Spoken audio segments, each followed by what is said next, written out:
Assalamualaikum warahmatullahi wabarakatuh. Perkenalkan, kami dari kelompok 1 ingin mempresentasikan perbedaan antara laporan keuangan pada sektor publik dengan laporan sektor privat.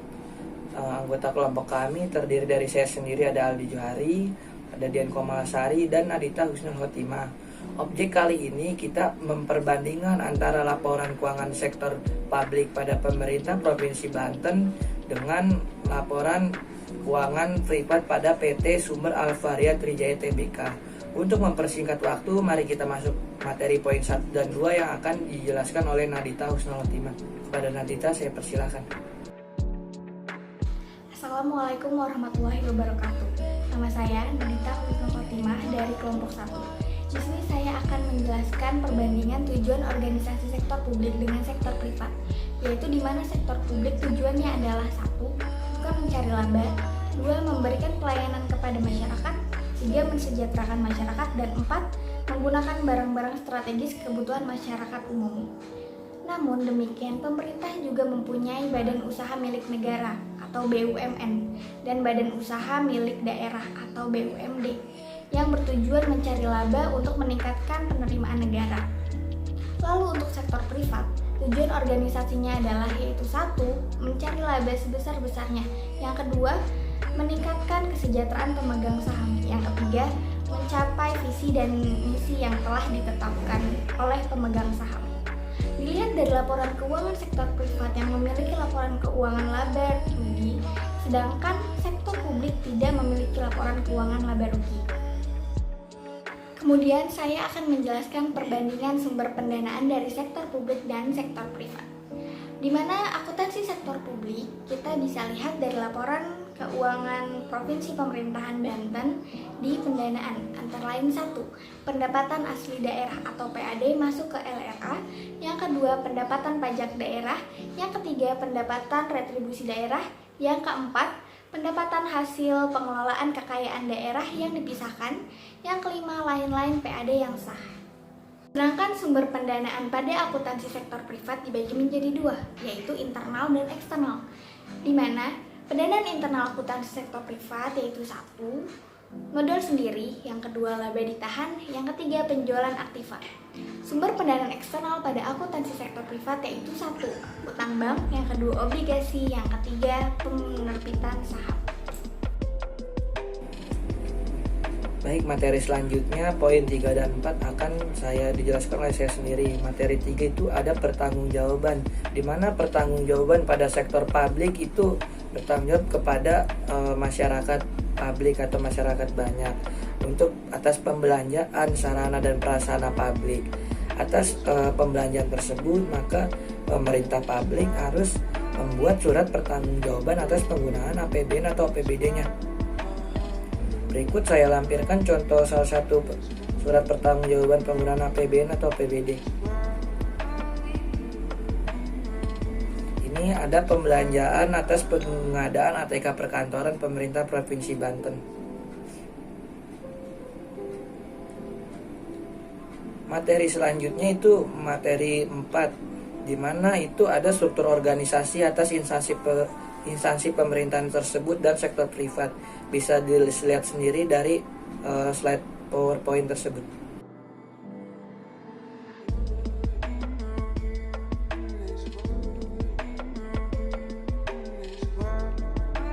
Baiklah, Assalamualaikum warahmatullahi wabarakatuh. Untuk poin kelima dan poin keenam akan saya bahas, saya dengan Dian Komalasari.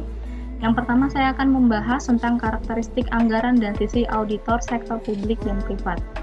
Saya akan membahas pertama untuk sektor publik, yaitu Provinsi Banten, di mana karakteristiknya ini bersifat terbuka. Diperuntukkan untuk orang banyak dan untuk fasilitasnya itu untuk kepentingan orang banyak juga. Untuk contoh laporan yang saya sertakan pada Provinsi Banten ini, saya lihat adanya belanja bantuan sosial, belanja hasil kepada kabupaten atau kota, belanja bantuan keuangan kepada kabupaten kota dan Pemkes, dan belanja barang dan jasa. Untuk karakteristik sektor privat ini bersifatnya tertutup atau lebih kepada rahasia perusahaan karena bersifat fleksibel dan disesuaikan dengan perkembangan lingkungan dan ekonomi yang terjadi. Untuk sisi audit pihak sektor publik ini bersifat internal, di mana untuk pihak auditnya ini adalah BPK ya, atau Badan Keuangan Negara, di mana pada tanggal 31 Desember 2009 telah memeriksa laporan keuangan sektor publik dengan menyatakan opini secara wajar dan sesuai dengan standar akuntansi pemerintah. Untuk sektor privat dilakukan oleh pihak eksternal. Dalam hal ini telah diperiksa oleh Purwanto Sungkoro dan Surya atau Benedikto Salim CPA, dan untuk hasilnya telah menyatakan opini secara wajar dan telah sesuai dengan standar akuntansi keuangan di Indonesia. Untuk poin ke-6, saya akan membahas mengenai sistem akuntansi dan penganggaran, baik sektor publik dan sektor privat. Untuk sektor publik, sistem akuntansinya yaitu cash basis, di mana setiap adanya pendapatan dan pengeluaran terhadap kas baru dilakukan pencatatan. Sedangkan pada sektor privat, dilakukan secara accrual basis, di mana transaksi dicatat pada saat terjadi meskipun belum menerima atau mengeluarkan kas. Untuk sistem penganggaran pada sektor publik ini dilakukan oleh pemerintah dan masyarakat. Lalu untuk sektor internalnya dilakukan oleh internal dan biasanya dilakukan oleh para pemegang saham dan pihak-pihak yang berlaku ya.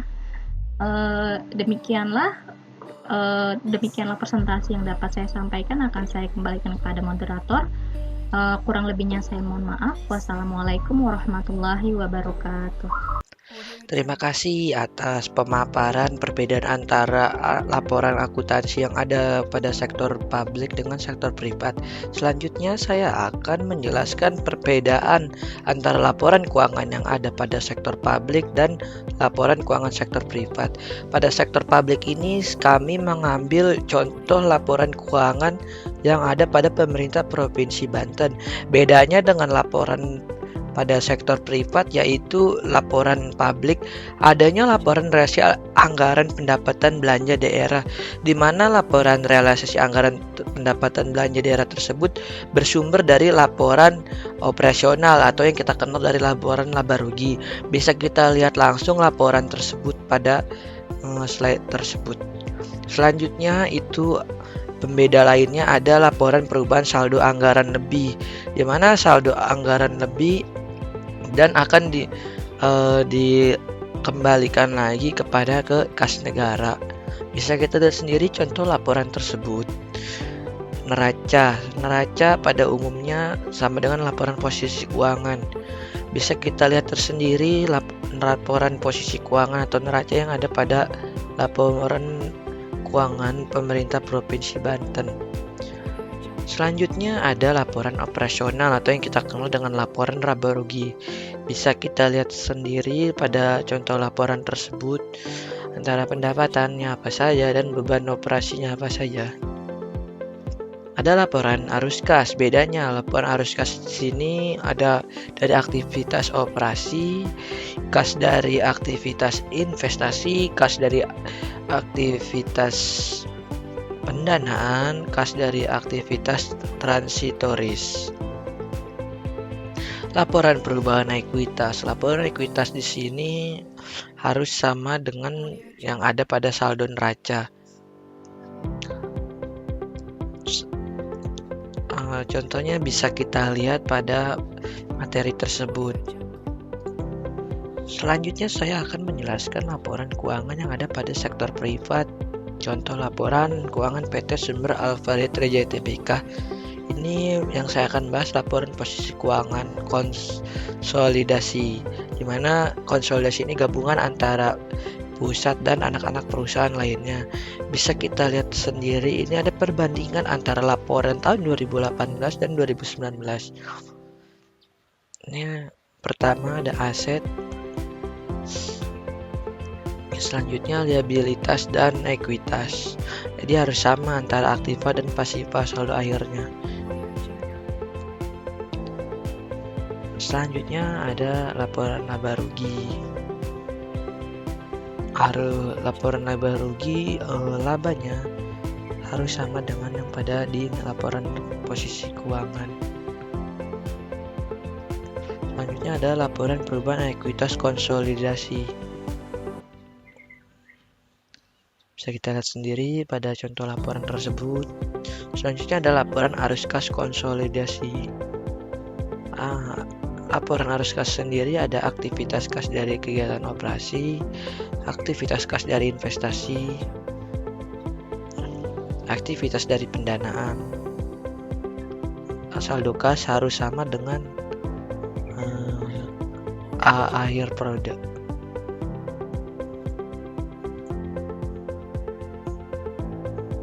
Sekian informasi yang dapat kami sampaikan. Semoga bermanfaat untuk kita semua. Wassalamualaikum warahmatullahi wabarakatuh.